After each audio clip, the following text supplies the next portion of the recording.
Welcome back to the Talking Hedge. I'm Josh Kincaid, and this is your Cannabis Business Podcast. Today, we're here live at the World Trade Center in Seattle. We're going to be talking about everything that is edibles today. It's day one at HempFest. I've got some amazing guests, starting with Dan Devlin of Zoots. Dan is a co-founder of Zoots, maker of a handcrafted small batch treat made with premium infused cannabis paired with unique blends tailored to your interests, desires, and intentions. Their zootologists carefully extract the essential oil of the cannabis plant in a contaminant-free environment using their proprietary cypress extraction method. The closed-loop process captures THC using organic cane alcohol and a cold fusion process, so you can be assured that each serving is consistent. And while everyone experiences cannabis individually, Zoots is about having a good time without feeling uncomfortably stoned, which is what sets Zoots apart as a purveyor of fine cannabis edibles. And Zoots was recently acquired by Washington-based Ionic Brands for a total of $11.6 million. Ionic, with a market cap of about $16.5 million, trades on the Canadian Securities Exchange as IONC and on the over-the-counter OTC markets as IONKF. Dan, thanks for being here. You bet. Glad to be. Remotely with us is Bob Eschino with Incredibles. Bob is co-founder and president of Medically Correct, whose trusted brand, Incredibles, is known for having the most consistent and award-winning infused products in the cannabis industry.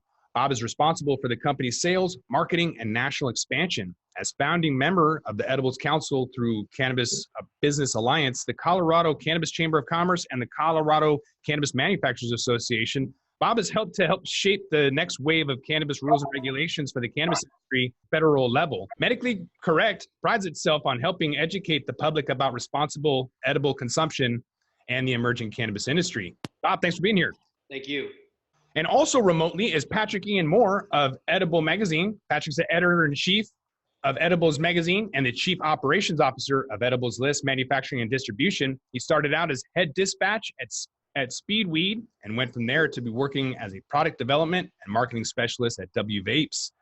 The edibleslist.com is a source for information and reviews on medical marijuana edibles, dispensaries, doctors, and all else in the legal cannabis community.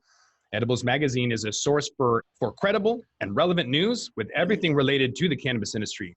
Their mission is to help medical marijuana patients locate smokeless medication alternatives. They want to help get the medicine in the hands of the patients they need it.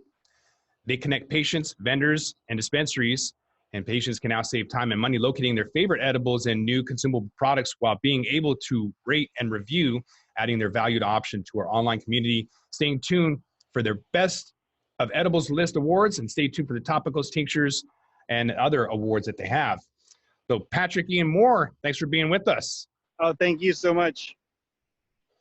All right, Dan. So I was going to ask you about generally recognized as safe products and increasing quality of some of these products with Canada becoming legal with edibles on October 17th of this year. Or mid-December, actually, it got bumped out. So I've consistently seen emerging markets release beverage emulsions with a ring, an oil ring formation at the top of the bottle, which could result in consumers imbibing large quantities of the active ingredient, producing what could be a series of negative outcomes.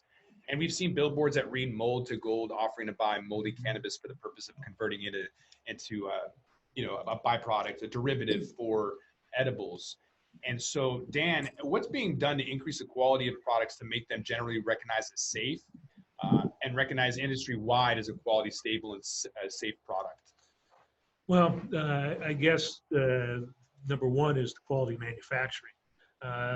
In many states, at least in Washington, I know in Colorado, we've been there, they call for full homogenization.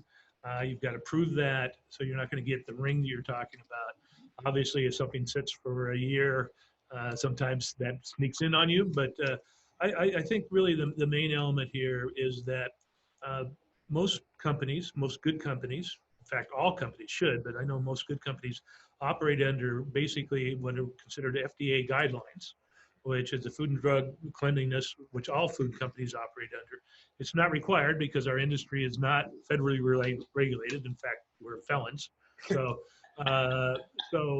but that's the way it's going to be. And quite frankly, edibles in all the states that we're in, and we're in 4 or 5 states, are highly tested, highly regulated as to dosage, and really, quite frankly, I think represent the safest cannabis products on the market because you know exactly what you're getting.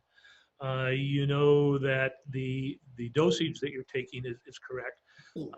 And you can then control your intake.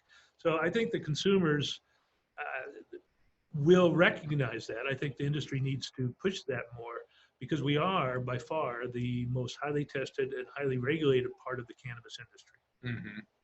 I thought I was going to be able to go a whole week without being called a felon. Sorry, Bob. That's all right. So with that, we're going to roll this one up. I'm Josh Kincaid. This is the Talking Hedge. I want to thank my guests. We have Bob Eschino with Incredibles. Also remotely is Patrick Ian Moore with Edibles List and Edibles Magazine. And also here is Dan Devlin with Zoots. Congratulations on the recent acquisition, by the way. Thanks a lot for having us on and the ability to talk about what we love, edibles. So don't forget to like, share, and subscribe, or don't. And I'm out.